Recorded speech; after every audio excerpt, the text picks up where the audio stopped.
Hi, everybody. We are Scott and Karen. Hi. And usually you see us in the kitchen and Karen's cooking and she's pouring things and mixing and I'm videoing. You only hear me and you can't see me. Until you're tasting. That is true. But today we want to do something a little bit different.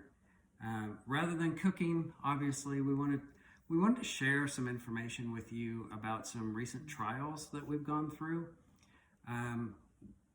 We have learned a lot through those trials, and it is our hope that in sharing what we've learned, we may be able to help you.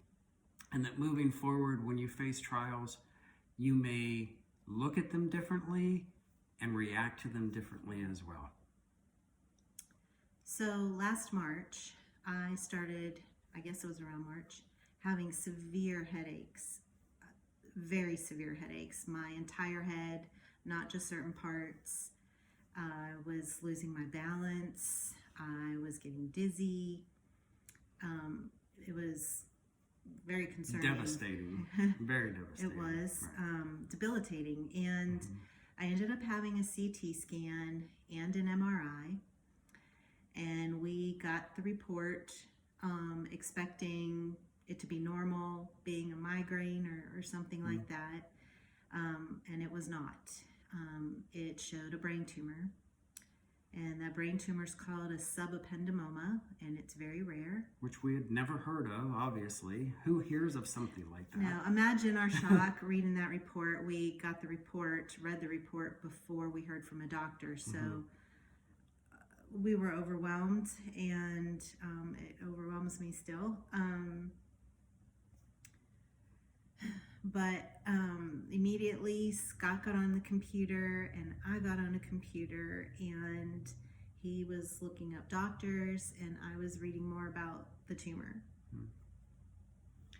So, the first thing that I did was I said, okay, well, who am I comfortable with taking my wife to find out how we deal with this tumor?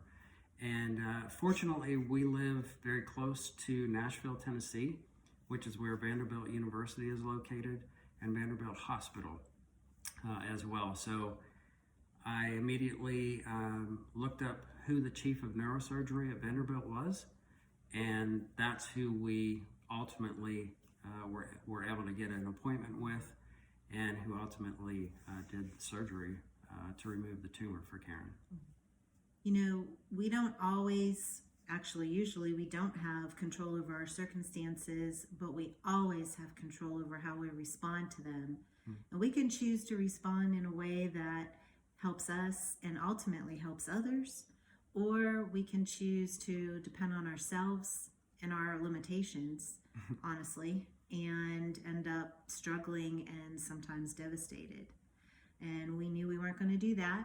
We chose God's way, whatever He wanted that to be, and that's because of our faith in Jesus. That's the path that we chose. Yes, and listen, if you're not a believer in Jesus and you don't really understand this whole God thing, or just maybe haven't taken time to look into it in the past, please hang in there with us. We are hopeful that the things that we are talking about now, the trials that we've been through, will ultimately help you as well, along with everybody else too.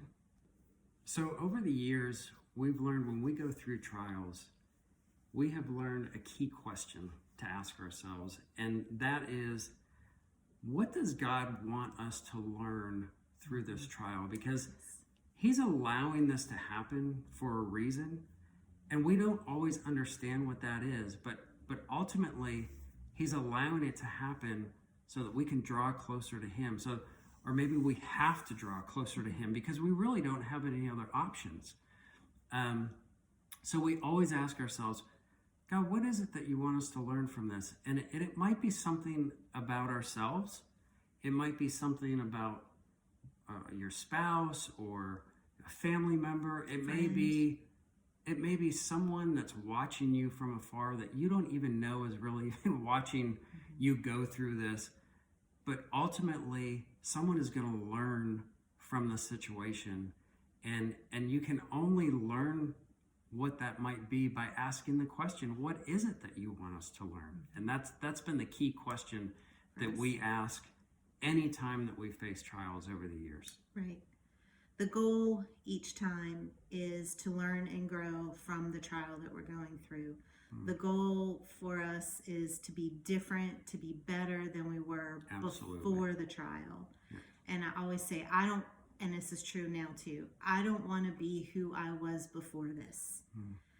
And we also determined very early on that this trial was not going to be a waste of time.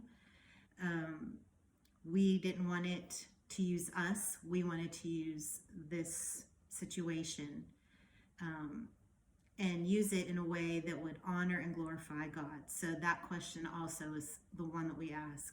How can we use this to honor and glorify God? Because that's why we're here.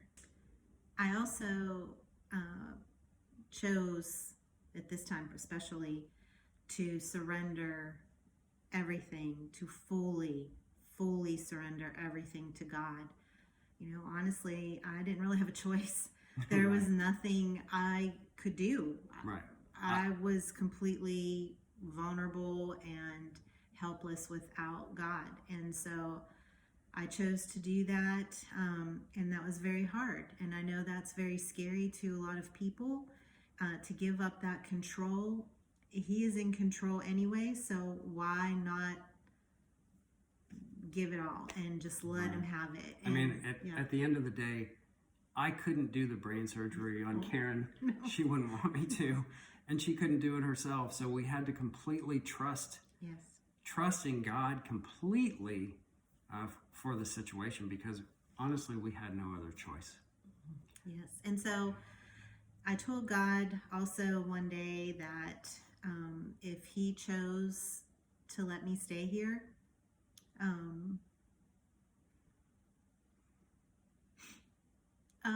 if He chose to let me stay here, then I would do whatever I could and tell as many people about His love for them as I could. And so here we are. Yeah, and that's why we're here. That's why we're doing what we're doing right now, because we're being obedient to what God has called us to do. And He has asked us, and He has asked Karen specifically, to share this information, to share her story, to share the things that we've learned with as many people as we can.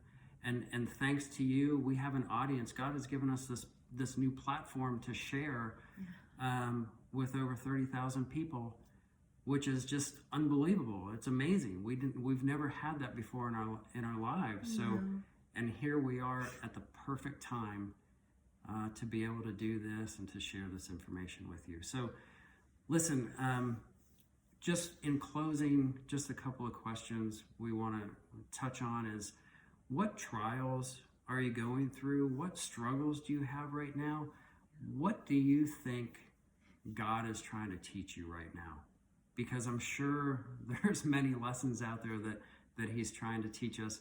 We just need to be able to ask the question and to want to ask the question of, what is that? What do you want us to learn? And guys, we're going to get into that in more detail in our next episode. And we're going to get into some scripture specifically related to the things that we've learned as well. I hope that you'll join us, and I hope that you hang in there with us as well. Yes, please join us for part 2. I'll also share more about the tumor and the next steps and what happened with that.